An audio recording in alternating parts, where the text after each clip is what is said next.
नमस्कार मित्रों, स्वागत है आपका विनायक क्रिएशन में। आज मैं अपनी पेंटिंग को देखते हुए एक कहानी सुनाने जा रही हूँ जो कुछ इस प्रकार है। बहुत समय पहले की बात है। वृंदावन में चारों ओर हरियाली थी। यमुना का पानी चांदनी में चमकता था और शाम होते ही पेड़ों पर बैठे पंछियों की आवाज़ पूरे वातावरण को मधुर बना देती थी। उसी वृंदावन में गौरी नाम की एक छोटी सी लड़की रहती थी। गौरी बहुत गरीब थी, लेकिन वह मन से बहुत सुंदर थी। उसके पास न अच्छे खिलौने थे, न अच्छे कपड़े और न ही घर में बहुत सामान था। लेकिन उसके पास एक चीज़ थी, श्री कृष्ण के प्रति अटूट विश्वास। हर सुबह वह उठकर कृष्ण जी के सामने फूल चढ़ाती और कहती, कन्हैया, मेरे पास आपको देने के लिए कुछ भी नहीं है, बस मेरा प्यार है।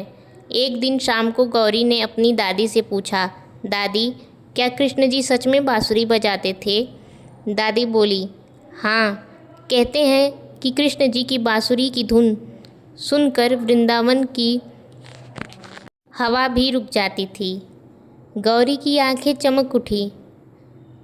क्या मैं भी कभी उनकी बांसुरी सुन सकती हूँ? दादी ने कहा, अगर तुम्हारा मन सच्चा है तो एक दिन ज़रूर सुनोगी।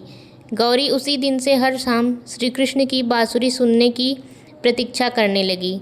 लेकिन कई दिन बीत गए, बांसुरी की धुन नहीं सुनाई दी। फिर एक दिन पूर्णिमा की रात आई। उस दिन चाँद बहुत बड़ा और चमकीला था।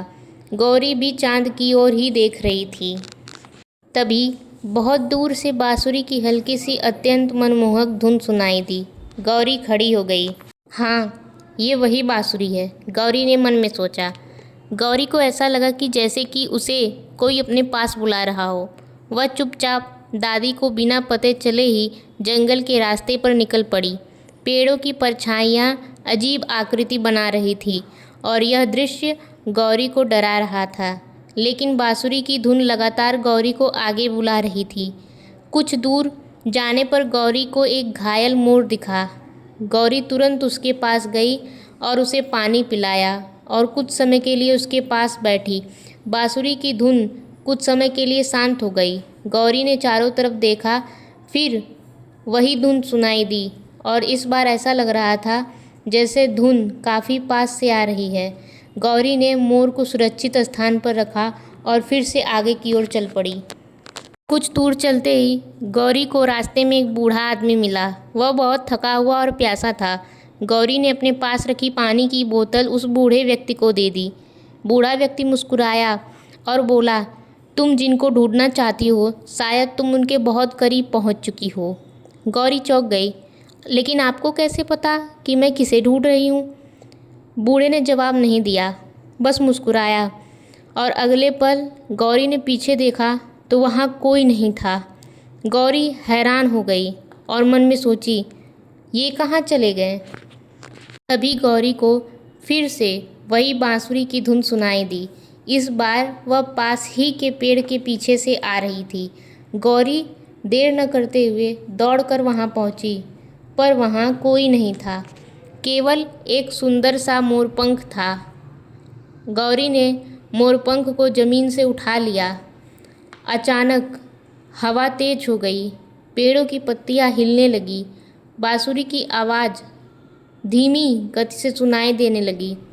गौरी ने डरकर अपनी आंखें बंद कर ली। तभी अचानक एक आवाज़ आई, गौरी। गौरी डर गई और बोली, कौन? कोई दिखाई नहीं दिया। फिर आवाज़ आई, जिसे तुम जंगल में ढूंढ रही हो वह तुम्हारे साथ रास्ते भर चल रहा था। गौरी की आंखों से आंसू निकल आए। उसने कहा, कन्हैया, क्या आप हैं? हवा जैसे मुस्कुरा उठी हो। फिर आवाज़ आई, जब तुमने मोर की मदद की, तुमने प्यासे को पानी पिलाया और निस्वार्थ सेवा की, तब मैं तुम्हारे साथ ही तो था गौरी। फिर गौरी ने मोरपंख को हृदय से लगाया और अपने घर वापस आ गई और एक प्रण लिया कि वह हर दिन किसी न किसी की सहायता अवश्य करेगी। समय बीता और गौरी बड़ी हो गई। एक दिन एक बच्चा गौरी से आके बोला, मेरे पास कोई मित्र नहीं है। तब गौरी ने उससे कहा, आज से मैं तुम्हारी मित्र हूँ। और तभी कहीं दूर से वही मीठी बांसुरी की धुन गौरी को सुनाई दी। शायद वह सच में कृष्ण की बांसुरी थी, या शायद किसी सच्चे दिल में जन्मी भक्ति की आवाज़।